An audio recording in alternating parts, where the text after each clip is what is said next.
So we are now recording to the cloud, everybody. Don't say anything you don't want anybody to hear. And then I'm going to try to get to Facebook. All right. Well, thanks everybody for joining. We will go ahead and get started. This is, I don't know what number we are in our Thriving Through the Chaos series, but it has been a great in trying to help everyone to keep our businesses going during these crazy, crazy times that we are dealing with. And I am honored tonight to be hosting our video and photo session. And I have the pleasure of introducing our esteemed guests for tonight. So we have the Matt Bauer. Woo! Hey, Matt. Hi, what's up, everyone? That's Matt.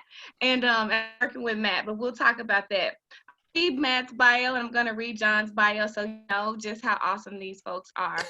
And as you can start to prepare some of your questions, get any and everything out of them tonight so that we can work on our videos and make sure photos in our videos present our best faces.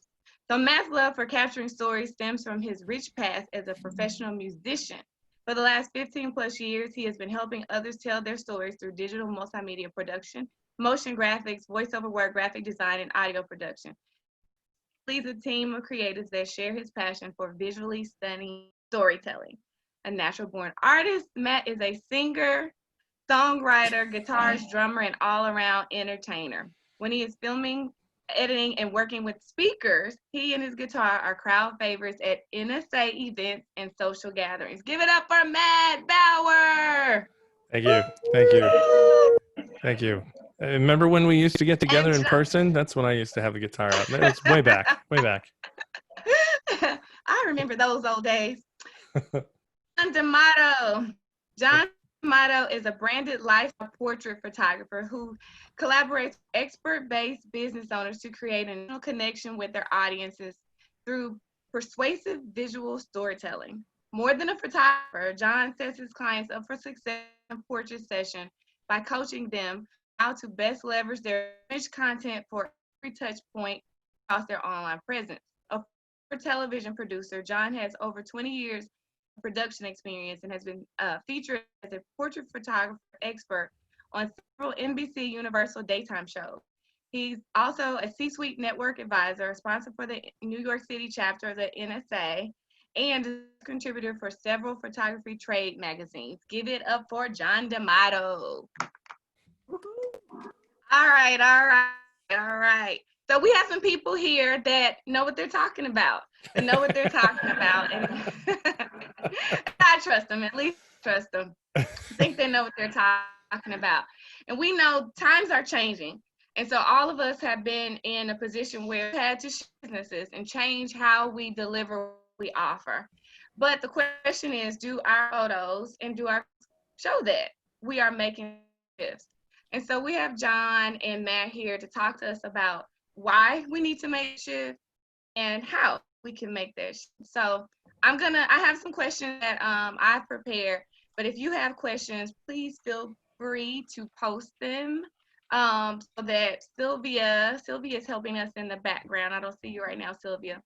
So Sylvia's helping us in the background. So if you have questions, and hopefully you do, post them in the chat so that we can get those questions asked, because we want to leave this session with everyone really clear on what to do, what next steps they can take for their photography and for their video. So I'll get the party started with this question. Number one, why should speakers now start to update their photos in their videos? Why? I have photos, videos. Why do I need to make any changes right now? And that question is for both of you. Matt, go first. I think, anytime is important because it's basically, your photos and your video are your brochure. It's basically it's your digital marketing, and especially now in the time of COVID, digital is all we've got. And so, you can't necessarily, you can make a good impression, with a conversation, but getting that conversation might require you to be a little bit ahead of the game as far as quality of all three: audio, video, and photo. So I think, yeah, it's a no-brainer. Basically, just putting your best face forward in whatever digital format you can have that anybody can see at a moment's notice, with a link or something like that. So just ease of access, and just, we're in the digital age, so it's absolutely imperative to keep up with that. If you've got, I will say this, if you've got some footage like within the last few years, you're probably fine. It's assuming it wasn't recorded with an iPhone in the back of the room or something like that. You're probably fine. But if you've got stuff from even the mid 2010s or something like that, it's going to be a noticeable difference, depending on who was filming you, or photographing you, what equipment they were using. If they were John D'Amato, then you're fine. If it was John D'Amato that was shooting your photos, those will last a lifetime. But if it was Matt Bauer, of course, it's priceless. It's timeless. But no, it really depends on the talent that was capturing you. But in general, yes, it's very important to keep up to date with some good video, audio, and photos. John? Yeah. One thing I was gonna add to that, with specific to this particular time going on right now, is a lot of the people that have migrated from being in front of the room or being on a stage, that experience is unique to that moment. And when you move to this screen with the Brady Bunch squares, and you got the slides here, there's no slides on the big monitors behind you, there's none of that. The experience is different. And that's for video, and that's for photos. And one of the things that you want to offer meeting planners, to bureau people, to all of the people who hire you guys to get in front of their audiences, you need to show them what the experience will look like. What is it going to feel like? And the way you do that is by creating content, images, and video of what that experience will look like. And then you pair that and complement it with, be it on your landing page or be it in social strategy, posts or blogs or whatever. You pair that with words that allow the images to visually punctuate that sentiment, so that people can really get a sense of what their audience can expect when they're in front of a screen listening to you do your thing. So that's why it's important to have content that replicates that experience. Yeah, exactly. And I think as John was saying, if your website's well done, having a video or a set of photographs, headshots that match that quality, it's going to put you way above, anyone who's just got like a website they did, in whatever template maker they've got on their computer. Not saying there's anything wrong with that, but if you go with high quality video and photos there, they're going to stand out as great, but your website's going to stand out as not so great at that point in comparison. But having everything kind of uniform to represent you is huge. And like John said, like it's a capturing of that moment. It's not just a capturing of you. It's a capturing of what emotions you were putting out there in that moment, and what your differentiator is that conveys that emotion to the viewer. And that's what I strive to capture, even if I'm just editing existing video that I didn't shoot, or photos that I didn't shoot or something, to convey that emotion and that connection. Since we can't have that in person right now, it's so much, it's so important. So Next question. so thank you for those answers. Thank you for those answers. I have a question in the chat already. Speaking on uniformity. So Catherine has a question, and it's about the world that we live in right now, and her inability to go to the hair salon as often as she would like to. And she poses a question that what advice you have when a speaker's look is changing radically over a short amount of time. So I- what advice do you have? Look, I think a lot, most of the women on here, well, and Matt, you and I talked to some men, we have the same question, right? You have the same Right. question. Right. So And what so advice do you have on that? I would say, first of all, Catherine, you look fabulous. Just fabulous. Fabulous. I can, you look It's great. not gonna get you hired, Matt. Just a little, just fabulous. I don't know. It seems like she can't hear me, but I will shout it from the rooftop. Anyway, no, nice to meet you, by the way. I think with, it's tricky. If it's part of your style that like you'll have video footage, or photos with, your hairstyle one way, and then if it's part of your style where it will change and that's, to be expected, then I wouldn't worry about it too much. If you're going for, like, let's say wearing glasses on stage, for example, you're going to want to represent your own image, whatever you've defined as your own image, whatever you're putting out there as your own image, whether that's a certain hairstyle, whether that's, iconic glasses or something, like Marquesa, right? Like, you've got so many different looks, right? But people expect you to look fabulous in all of them, and you do, right? But that's kind of to be expected. It's like, okay, what style is she going to have today? And that's something to kind of be excited about. If you're just kind of, okay, here's my look. Like if you're Captain T Thompson, right? If you're Captain T, let's all look at Captain T, right? He's got this regal, just professional, like, damn, he looks good up there. That's Obama. Like Obama, exactly right. Like, he's got a little less gray than Obama these days. But I don't know what happened with that man for 8 years, but man, apparently we stressed him out a little bit. But anyway, if you have that kind of image, obviously Captain T is maybe a bad example. Can't really change that hair a whole lot. But if let's say that you're a female, that, of course, he's taking a call. You know what? I'll talk about somebody else. It's fine. But I think if you've got a certain look, yeah, it's gonna throw things off a little bit if your hairstyle changes drastically. If I were to put together like a sizzle reel or something, I wouldn't want to put two different styles up there. If you have maybe 5 or 6 different styles, that could work.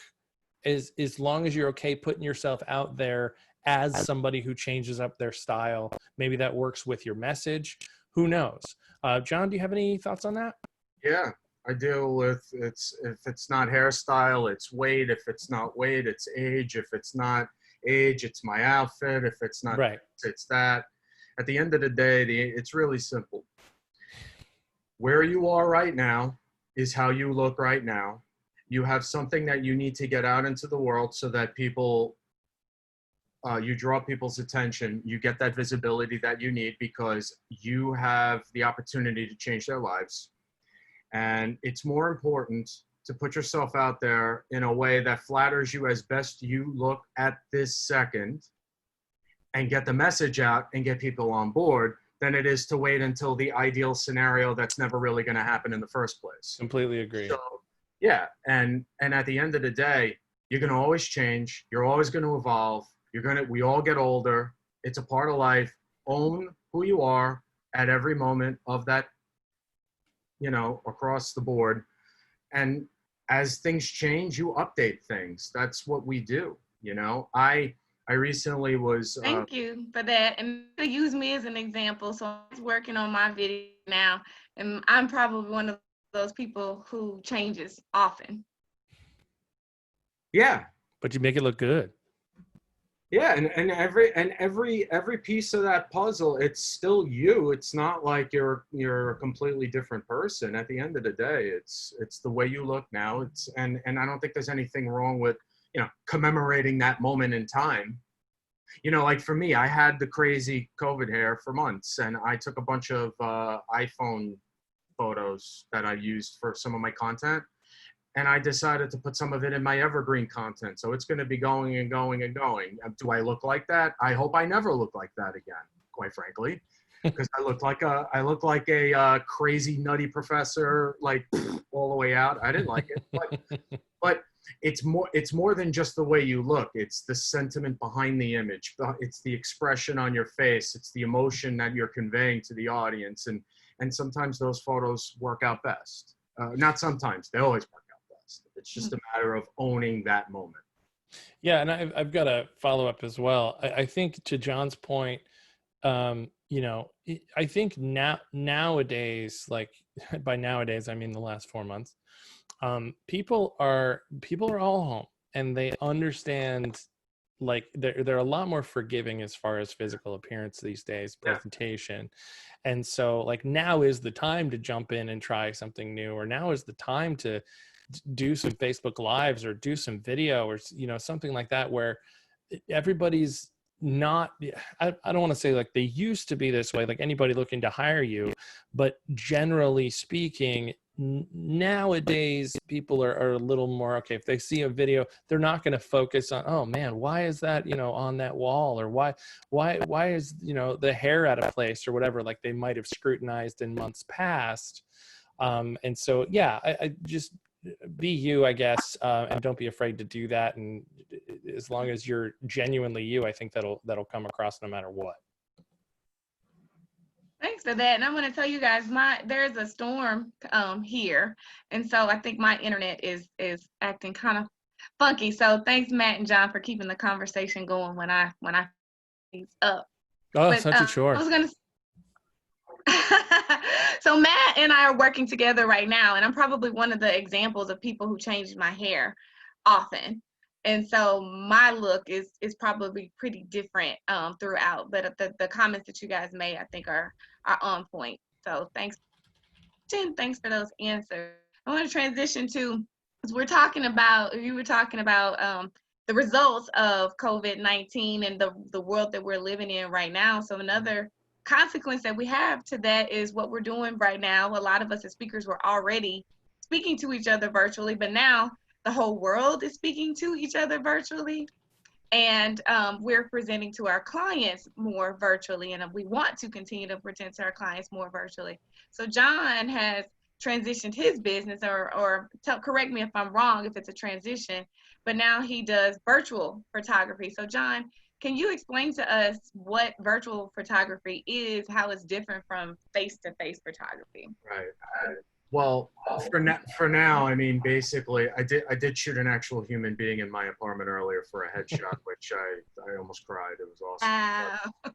Yeah, it's nice. I miss it a lot. But primarily right now, what I'm working on is A, the virtual photography piece, and then B, integrating that into my current offerings with my lifestyle portraiture so that it becomes an ongoing thing, because I never realized that Zoom was really that important to you guys in the first place, and it took a pandemic to figure that out. But well, now the world knows what Zoom is. Yeah. It was our little secret before the last 4 months, but now everybody's like, Zoom, and I'm like, yeah, I've been on here for years. Yeah, yeah, and that's the thing. You know, obviously it's become a primary thing, not just a tentacle of your businesses. You know, it went from just being the mastermind or the webinar or the occasional, you know, small thing to now being the thing. And for me, what I basically did was stumble upon this idea of shooting a laptop screen on a folding table in various rooms of my apartment as I roll around on the floor and shoot it in interesting angles. And the reason why I do that is because, as I said before, it's about creating an image content portfolio of shots that you can use to illustrate the experience that you're providing your audience. And the fact is that a screenshot is great, or you know, a print screen or a shoot the phone shot is great, but you know, when you're trying to present a personal brand and present yourself in that brand as an authority in your space of expertise, there's a certain level of artistry that goes with that in order to create that kind of vibe around how you're presenting yourself throughout all of your digital touch points. So with the virtual, it gives you the ability to show people, hey, you know, I'm not just someone that does this on stage. I'm not someone that just does this in the front of the room. I can bring a certain level of inspiration, education, et cetera, through a screen. So, you know, when I stumbled across the idea, I kind of ran with it, and people responded. Here we are. So last week I had the opportunity to participate with Black NSA's own Jason Harris, who had scheduled a virtual photo shoot with John D'Amato. And I got to participate in it. John, can you kind of walk us through what that process looks like? We laughed, we cried. It was beautiful. I mean, we took pictures. Jason's quite a crier, as we all know. Jason's great. Actually, Jason came into my world based on the lifestyle portrait stuff and the content stuff that I do. But he found out about this. Ooh, what's this virtual thing? So I talked to him about it, and basically we had an initial strategy conversation around what's the point of these photos? What are you trying to promote? First and foremost, and he talked about doing keynotes. So I told him we need an audience. If it was just webinars, a lot of that is just locked out and you guys do side-by-side slide and that's pretty much it. But if you want to do keynotes, we need to see people, because the people that hire you need to see that you're in front of people. So we faked it. We created an opportunity for him to work out some of his material in front of a group of colleagues, including you, Summer. I was surprised to see you, but I'm like, I know that name. I see you over there. But yeah, so we just shot a bunch of, and then once I knew that we had people, then it was a matter of, okay, don't lock me out of permissions to change the screen orientation, because what I did is I photographed him in full screen speaker mode. So we got the full vista. Those are the hero-y type shots. Then I had him share some slides. So I had some side-by-side action, and then put the slide full screen. And then we then got the audience to come in. And when the audience was in, that's when we did some Brady Bunch squares, some gallery view. And just basically my goal with him was to create enough content that he can use unique images that showed him in action, that showed him engaging with the audience, that showed an audience, that also showed his IP on his slides, and then the other piece, the variable of me rolling around on the floor in different places to kind of give him different perspectives and angles, and just, you know, some fancy schmancy stuff that he can play with. So John, there is a request that you share screen, and I did ask Jason for permission to. Do you think you could pull up some photos to show a sample of that? And while you're doing that, I'll ask you a question, Matt. Yeah. Sure. Can you kind of walk us through your process of working with a client? If a client comes to you and they're interested in using your services, walk us through your process. Well, I don't film many screens right now, so my cameras have been collecting dust on the filming side. I leave that magic to John to capture the stills. So mainly what I'm doing for folks right now is virtual reels, sizzle reels, basically featuring mostly virtual offerings, you know, online classes, and anything, you know, that you might put out there. I'm going to edit and produce and put together. But we'll say, just for argument's sake, that a virtual reel or something like that.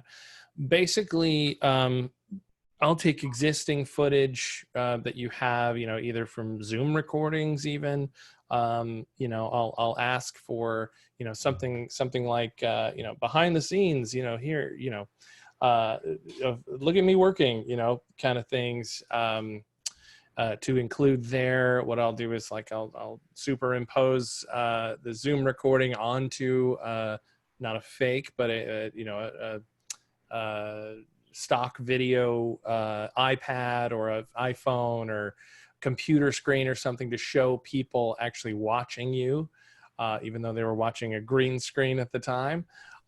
So I guess in answer to your question, Summer, what's specifically I guess I'm open for questions there. I'd basically get all you know, any footage, photos, logos, color schemes, anything and everything you have, audio, video, photos, to create this digital brochure of yours, this promo video, it's basically, just it's you in a couple of minutes. It's just the you experience in a very condensed way, but in a way that makes the person watching it at the end go, I want to hear more. I want to know more. I want to pick up the phone and call this person or email this person or contact list, whatever.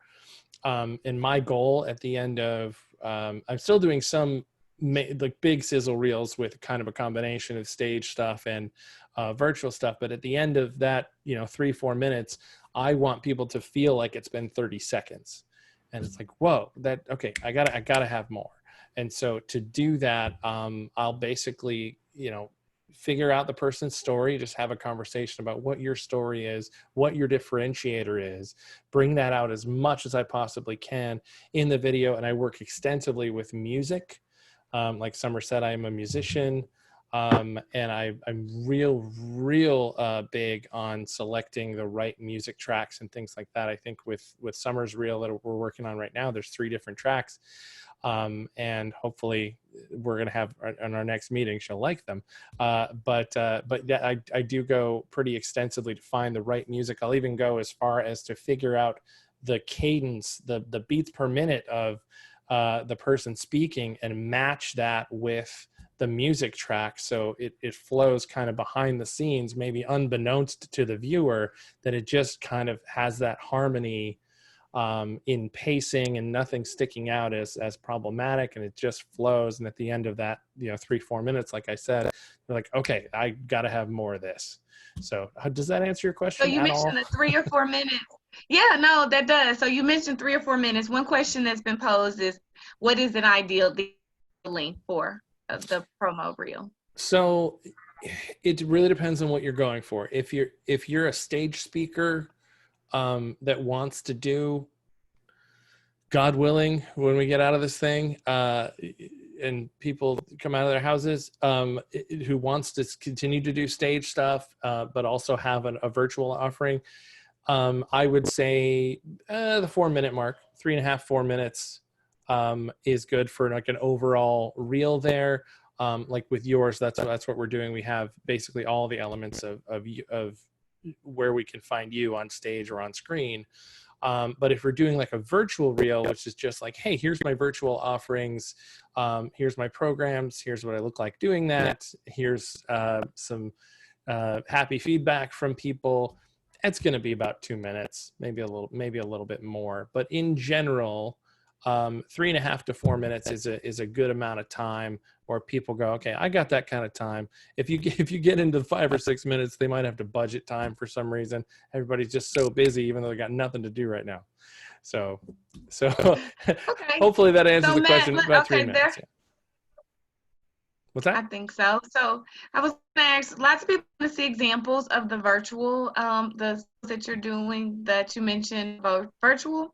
If you could put a link at to the virtual scissors that you're doing, you mentioned. Yeah, let me get that playlist. I've done quite a few of them so far, but I'll put the ones that I'm allowed to put online in the chat here for everyone. You will, please. Yep, got that in there. So yep. Good deal. And I have a question, and then I want to go back to you, John, for the samples. Sure. What can your client do to set themselves up for success to work with you, Matt? Like, what do they need to bring, or what should they have prepared? If I'm a new speaker and I'm just getting started, or even if I'm an experienced speaker and I'm ready to make changes, what are the things that I should bring to you for you to do your best work for me? Well, the short answer is anything and everything. So if you've got whatever, I'll say decent, I'll let you know if you show me everything that you've got. I'll let you know what photos are too low resolution, which ones were not shot by John. We can just throw all those out because they're useless at that point. No, anything and everything.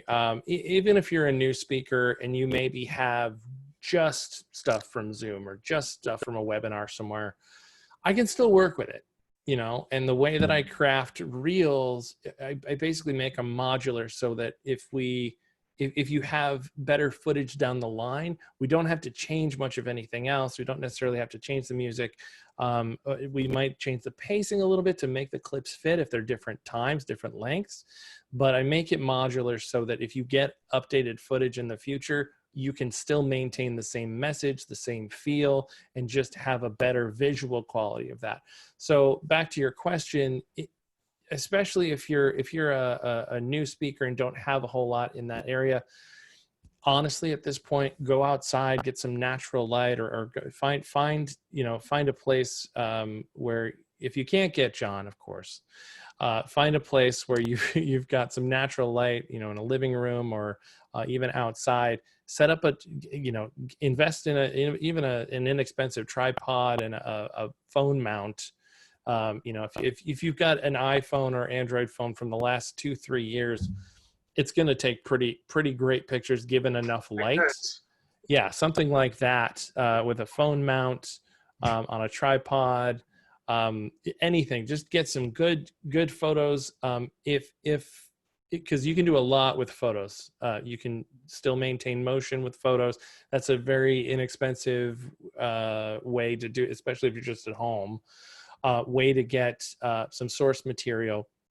I've also, like I did with Summer, she had a friend bring over a DSLR. It was just for your reference, John, just like a Canon T2i or something.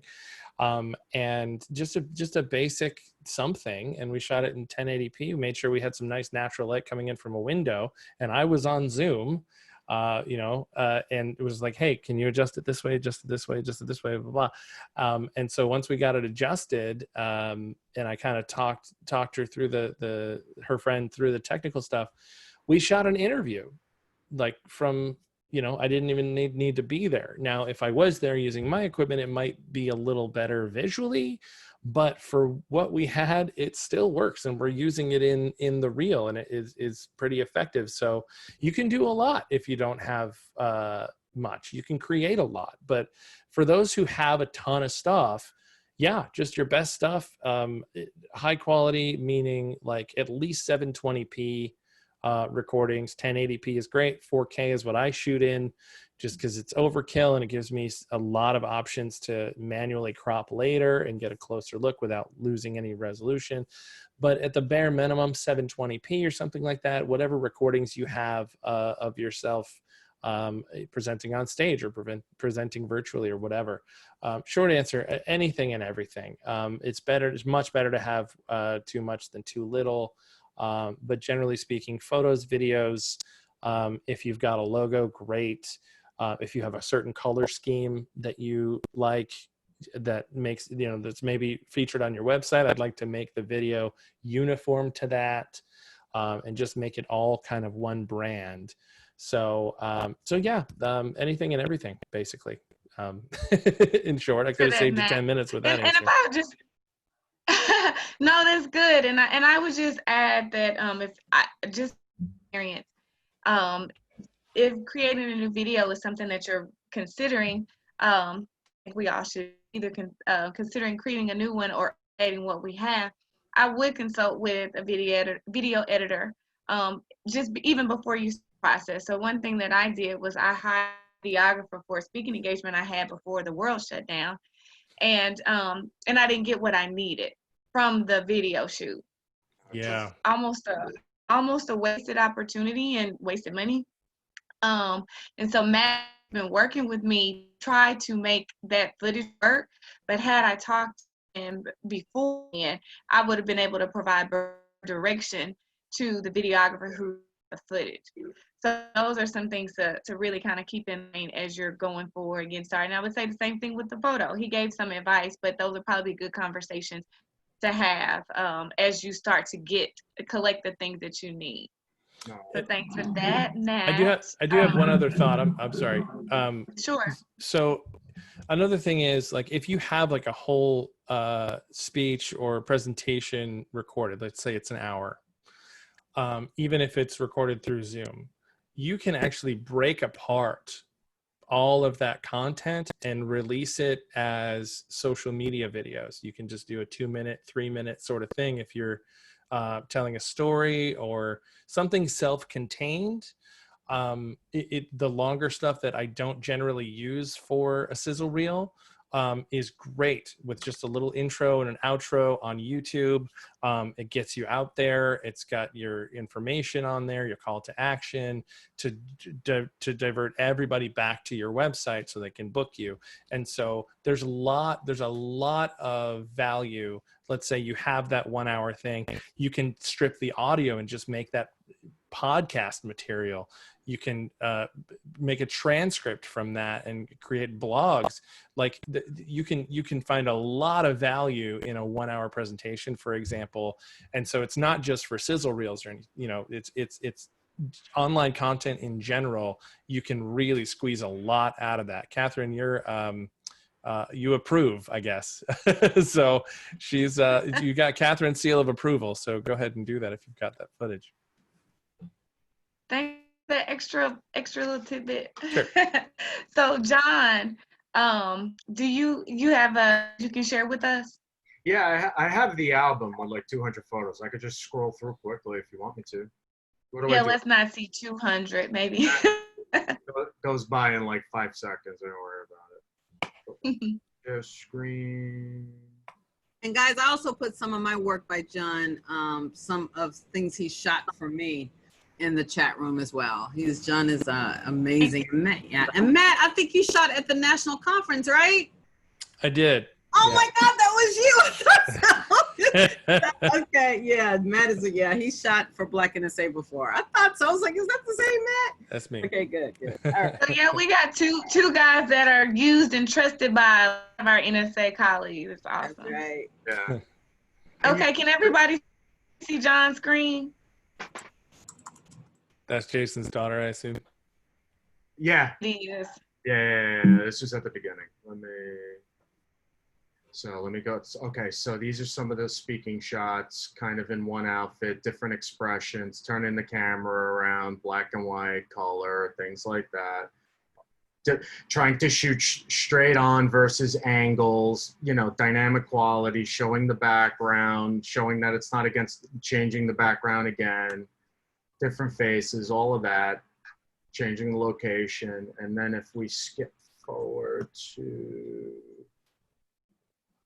I think I shot some headshots with him too. So, I mean, a facsimile of a headshot. The virtual headshots. Yeah. So as you're doing that, John, can you explain why it's important that we do this rather than just using our regular headshot and saying we do virtual presentations? Okay, so like this photo is a virtual headshot. I basically shot it straight on. We got the expression, got the jawline going, all of that. Got a little more juice out of that one. But the idea being that this photo is highly specialized in the sense that it's never going to replace an actual headshot or a portrait taken in person overall, like moving forward. But for now, on your landing page, it would be nice to incorporate a virtual headshot for the continuity between the stuff that is like, the stuff that looks like, yeah, we took a lot of pictures. Let me see if I can, okay, so we got human beings. All right. And you're in here somewhere. Oh, there you are. You're right next to him, out of focus. But yeah, so when you have photos that are like this in the crowd, wide shots, you see everybody, then incorporating the slides, and then you put up a photo of you in a regular headshot, there's an asynchronicity to that. The way it looks, it's just visual. I mean, it's not that it wouldn't be a bad photo to post, like a photo of you normally, but for at least the virtual specific type of stuff, for that page, it would be nice to have something that would match the rest of the types of images that are on there, like these different kinds of things. And yeah, so we got slides in group. And as you can see, it's like, it's side by side with him, also side by side with the group, always constantly showing that there's people, always showing that there's different combinations and variations and just different ways of using my space to kind of make this not look like, hey, it's a laptop on a folding table. You know, what the hell is that? It's like, we're just trying to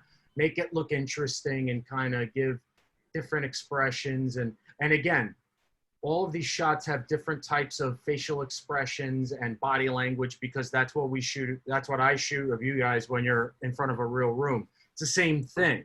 It's just translating. Hold on, let me stop this. It's just the same thing as if you were in the real room, but now we're just equating it to the world that we live in right now. And you're basically, I mean, one aspect of what you do, John, is the photos that I was just viewing. That's basically exactly if you as the viewer are walking into your office, literally you're going to see a laptop. You're going to see this person's face. This is literally what you're going to see. And I just think of it like that aspect. I love that. Yeah, we got a little sneaky with this one. We lucked Yeah. out. I mean, I've joked about this to colleagues that I think within the speaker and trainer community, I now have the most famous apartment ever because all you guys have my apartment in your photos. Mm-hmm. I've seen, some woman was like, yeah, I've seen your French doors like 20 times. I'm like, yeah, I know. Yeah. They're pretty sweet I French doors. I can't move. So, you know, I think ideally though, moving forward, and when I integrate this in with lifestyle portraiture that I also do, what I'd love to do is to be able to rent other spaces within the New York or wherever I am shooting people so that I could see something other than my kitchen window again. Right. I know it's time. And Grateful to be Oh, shooting. go ahead, Matt. oh, I'm sorry. I was just going to say, as a side note, when we are allowed out of our houses again, John is 1,000% your guy for live photos. He is the best I've ever seen. I have actually worked with John shooting video footage while at this exact same time as he's shooting photos. That was a blast. He makes you super, super comfortable and just gets the genuine you out, which is not something I can say for a lot of photographers who just point and shoot. He is the real deal. And however you can book John, he's 1,000% worth it, and you will be absolutely happy. I will Venmo you for that. Thank you very much. Thank you. I Yes, know, of right? course. Thanks for that commercial, Matt. No, seriously, he's awesome. So we have about 15 minutes left. So if you have any last questions, I've been trying to watch the chat. So if you have questions, go ahead and post those in the chat. And I'm going to ask one more question. Summer, this I is don't know. Ava. I just want to Hi. add what Matt said. If anybody wants to see some of his work, look at Jess Pettit's headshot. That was the Jess one we did Pettit's together. Headshots are unfreaking believable. John, So do you have that video handy so that you can maybe post in chat of the footage I shot of you shooting Jess along with keep talking. Give me a couple. with And I'll then you talk put some slower. videos in here. I want to see some videos too. Like the short videos too. Yeah, I posted the And playlist. if you want to, Matt, you can share screen. We have time if you want to Yeah, I wanna show see your videos. share you with the link that you posted. Sure. Let me get that up here. Yeah, you go share the screen. Good. Yeah. Good. So let's see. And I'm looking for that amazing photo shoot of the mastermind. The CSP, Yeah. the one where you made me go outside and Yes. On Wall Street, baby. I'm waiting for 7,000 people to get the hell out of the way. Yeah. Yeah, right where the bull is. That's what I'm looking for. I could tell you where it is. So while everybody's looking up stuff, looks like John, Marquez, and Matt are looking for examples. Share with us. Just let me know when you have them. So I'm Matt's just ready. sorry, sharing my screen here. Go ahead, Matt. So I mean, these are just a few that I've got. Jess Pettit's we did. These are virtual reels, so it's not full on sizzle reels. If you want to see sizzle reels, say I, and I'll bring some of those up. But I want to see sizzle. so okay. So if I go sizzle MP4, let's see. We've got we've got a bunch. So oh my gosh, I'm trying to think. I got one shot here. Let's see. who would be the best here?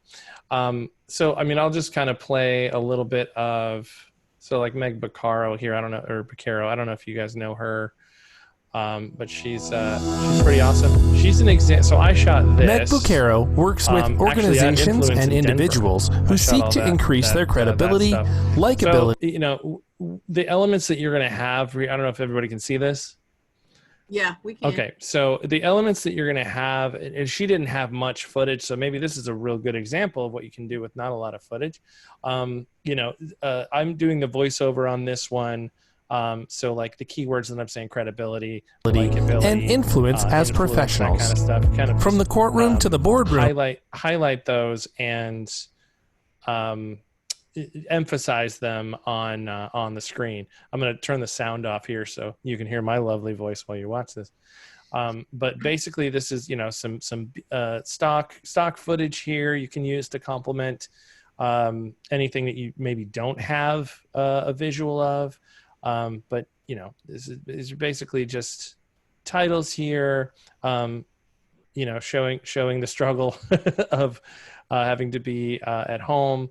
You know, here she is on an iPhone, on an iPad, you know, basically kind of a visual thing of what John's doing. I mean, not a visual thing, a video thing of what John's doing, as far as this person appearing on one of your devices. Yeah. You know, in his case, being a laptop, and in this case, basically anything else. And so that's one example of what you can do. She had mostly photos and not a lot of video footage. We have some more stock footage here. And so, you know, you can kind of pull together a lot, even if you don't have a lot of footage. And, you know, you get the end logo here that I've animated, you know, just to give it a little bit more punch. And then the ending call to action there. So you can view any of these in the link that I posted. And these are virtual reels, but as far as, you know, regular sizzle reel, it's going to include a lot more, you know, of this type of stuff. This is for Connie Podesta, that we did a virtual reel for, but just audience footage. If you have that, that's like gold. And so, you know, any stage footage can be put, on a screen here, like that. I'd probably do better if you guys were asking me questions about any of this stuff. But you can also just check it all out yourself. Wow, that's cool. Good deal. Somebody thinks it's cool. That's good. I passed. Oh no, that's me. I think it's cool. Hey, Summer, I found the picture that John did of the mastermind. Can I show that real quick? Do? Yeah, the one that he did of the mastermind. Oh man, when we got to shoot people. Yeah, he was like, "What?" It was in my head. This drove me a little nuts, but we made it happen. Yeah, Kind of a busy street. Almost a year ago, but this was in Wall Street, because our mastermind did something, and the bull is to our left, and so we did some in front of the bull, and then we came over here. We had to have a Wall Street, New York City pose, of course. But that is John. Right, that's what I was like, out, baby. You look serious. Right? You look serious. Thanks for sharing that. All so right. I think that we are clear that we have two of the best. That we're talking to two of the best when it comes to video and photography, and they are known, liked, and trusted by our colleagues. So I think that's amazing. One last question that I'll ask, and I'm just trying to see if there are any. Okay, Ava asked, show John if you could show some Just Pettit's photos. So maybe while you're first, or What's that? I was gonna ask it as you pull it. My question was just this. So one thing that I think a lot of people, not just us as speakers, but have in common right now is our finances have been impacted by COVID-19. A lot of us have lost business, and investing in photography and video is an expense. Can you talk to us about how you work with your clients to help them to understand the value of taking on that expense or making that investment in their businesses? Yeah, I go ahead, John. I was just gonna say, basically what I do is it's, you know, what's it worth to you to present yourself in a way that's going to put you in front of the room of people that are going to pay you what you're worth? Mm-hmm. You know, we kind of start from there. And I mean, with respect to the way that I'm pricing my virtual stuff, it's considerably less of an investment than a branded lifestyle portrait session. And I initially set it up that way because of you know, it's crazy out there right now. And there's a lot of, quite frankly, a lot of you guys are doing stuff, you know, not for either a significantly less of a fee or no fee at all, but you just need to get the reps virtually in order to get out there for the real gigs. So for me, I kept my prices kind of where I had my headshot rates that were years ago, and just keep it in a place where it's something that people can, you know, reasonably afford, and it's not going to break the bank, but it's going to give you the opportunity to get the stuff that will bring in some paid opportunities. Yeah, and that, same here. I work exclusively with speakers. I've been working exclusively with speakers for 4 years, and I love speakers. I'm I'm a theater kid, you know. So basically, that's what we all are. It's just adult theater kids. And we have a message to share, and we had a stage to share it. Now the stage is right in front of you. It's that camera, and everybody's on the same level at this point, which I think is kind of a silver lining, depending on who you are. You know, if you're Dan Thurman or, you know, Willie Jolly, you know, and your reputation may not precede you, you have the same platform as everyone else now. And content is king. And so why not showcase that content in the best way that you possibly can with good video and photos? And to John's point, yeah, my rates now are a lot less than pre-apocalypse times.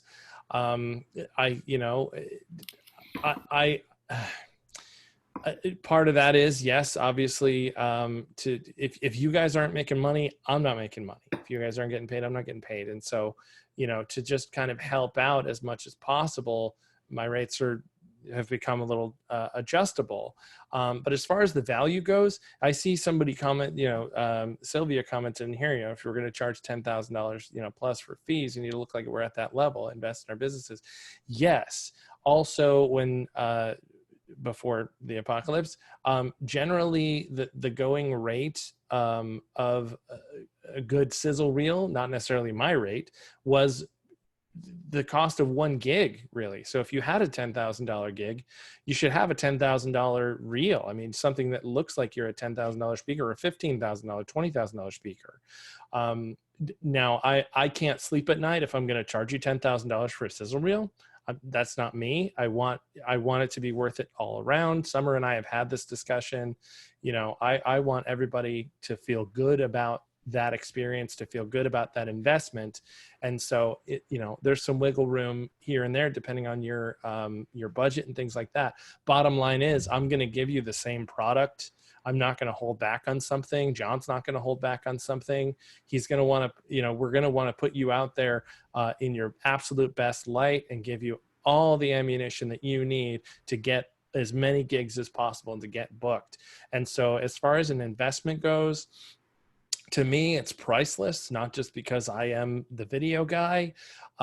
It really is, especially now, like the only touch point that you will have with somebody who's going to book you. The only touch point that you know of right now to make the phone ring. And so investing in that is I think the number one thing to invest in because that is the only thing that people will have as far as an experience of you, whether it's just visual or visually and audio. It's priceless to me, but as far as from a pricing perspective, lots of things to consider. Obviously, I'm not a millionaire, not by a long shot. And when you guys got hit, I got hit just as hard. And so I'm going to be understanding of that. So if you want to work with either one of us, I'm sure we could make something work there. But at the end of the day, the value is really priceless, in my opinion.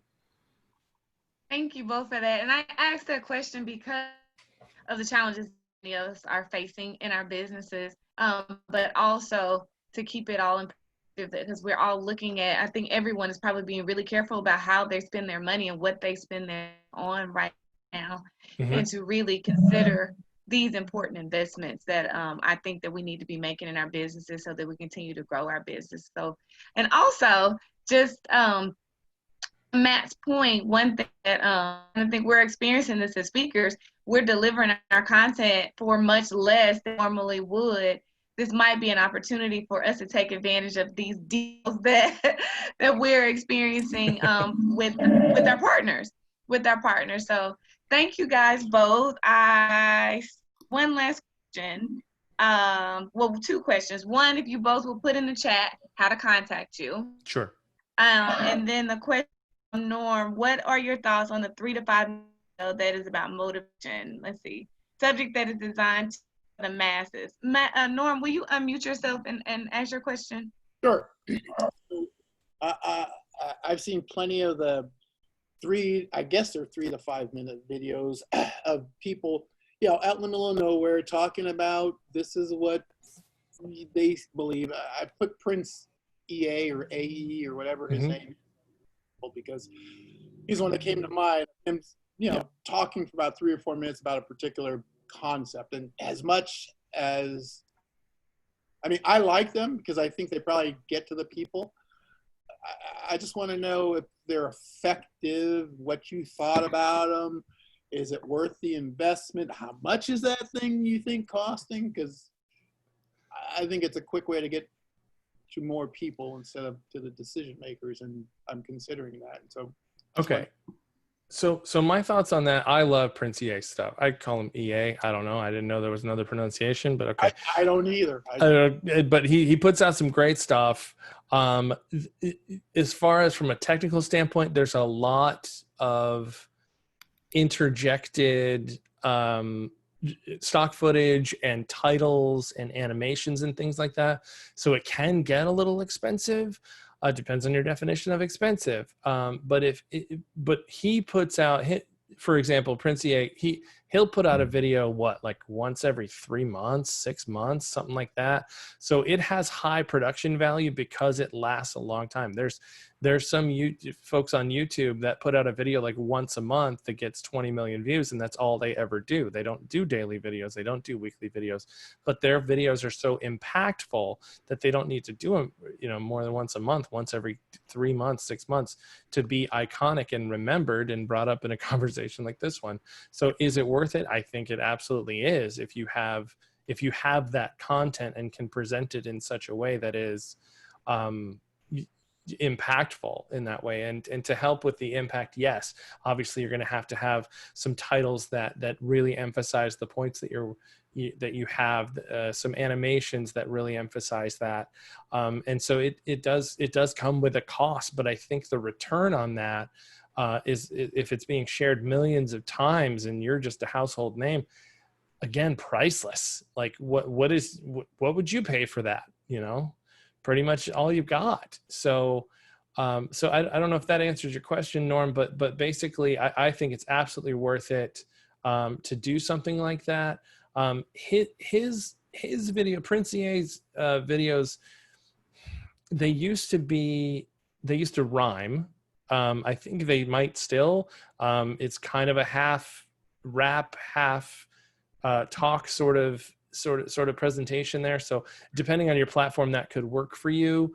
But as far as just, you know, if I'm speaker XYZ and I just have a bunch of points to make, yeah, absolutely. Just put them in a 3 to 5 minute video. Even jump cuts would be fine. For anybody who doesn't know what a jump cut is, it's basically with no, it's one scene to the next, just no transition at all, just jump, jump, jump. I'm sure you've seen them all over YouTube. So is it worth it? Yes, I think so. If it has the reach and impact and footprint that the Prince EA, for example, has. Does that answer your question, Norm? It does. I don't know who he sells to or right. what his audience is besides just sharing his message, but I'm like, I like that. I don't necessarily get him, but I like the way he does it, his presentation. So. Yeah, for sure. And as far as my particular service offering, if there is someone out there or even just another video out there that you kind of like the components of and want to maybe borrow from or you know, influence yours with, send it to me. I will absolutely make every effort to make that your own, whatever component that is. I actually work better that way if, you know, as opposed to, hey, make this look good. Okay, that's subjective, but I'll do my best. If somebody goes, hey, I like this component where they're saying this in rapid succession, or they're saying this in rhyme, or whatever it is, that's a track that I can kind of adjust to more easily than just creating something from scratch. And so, yeah, and I just want to say, I'm sure it goes for John too. Like, if you guys have any other questions, we are very, very approachable. We're very, very available. Trust me, I'm available. And so, I'm sure we'll have our contact information in a follow-up email. I don't know if Summer, if that's what you're going to do, or you know, send out some information there along with our, you know, links to stuff and just our contact information. Please set up a call, so send Matt, me an email, whatever. Actually, John did put his email, his contact information in the chat. If you'll put yours in the chat too. Sure.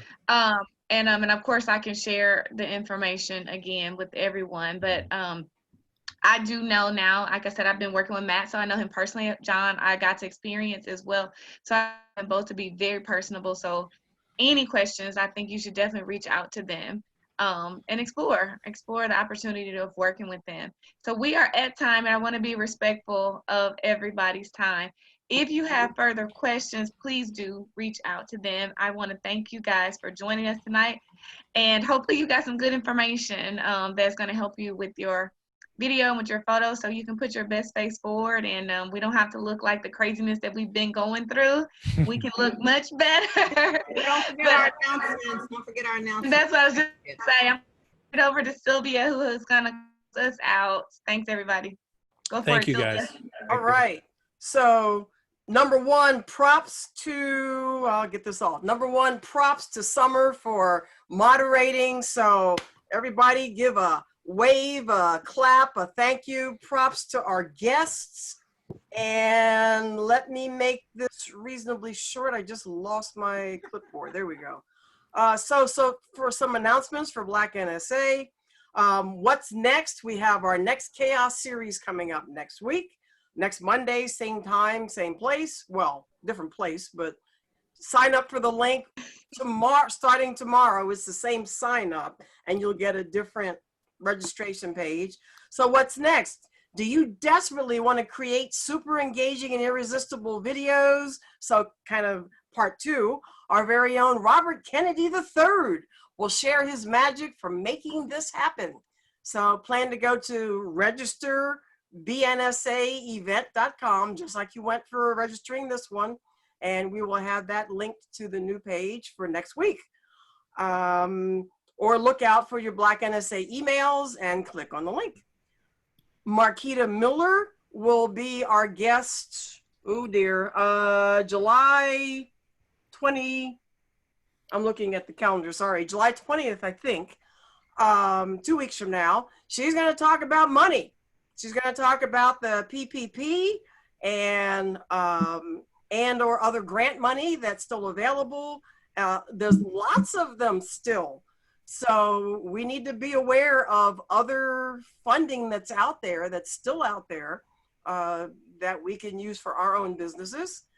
And let's see, the last of the month, we'll probably have our very own Marquesa actually launching this, but we'll all be on Black NSA Leaders. We're going to launch the Black NSA's Black Speakers Database. And okay, I cannot emulate Marquesa when she says, this is big, but you know, imagine that's her saying, this is big. So make sure you keep an eye out on Black NSA. As we've got email, the Black NSA at Gmail. We've got our Facebook, Black NSA Facebook page. And blacknsamastermind.com for the upcoming summer mastermind series. And I think I got everything covered. So with that, I'm taking chat. Sylvia, I use the green screen. No, I'm not, believe it or not, but I just had to work on an image that worked. And, you know, live long and prosper, everybody who knows what this is, the background. Not a professional background, I will note. So with that, like Summer said, we're 5 minutes over. Thank you, everybody, for being here. Stay safe. See you next week. Thank you so much, guys. Bye. Thanks, everybody. Bye-bye. Thanks, Matt. Bye-bye. Thanks, everybody. Thank you, Summer. Let me stop. Thank you, Sylvia.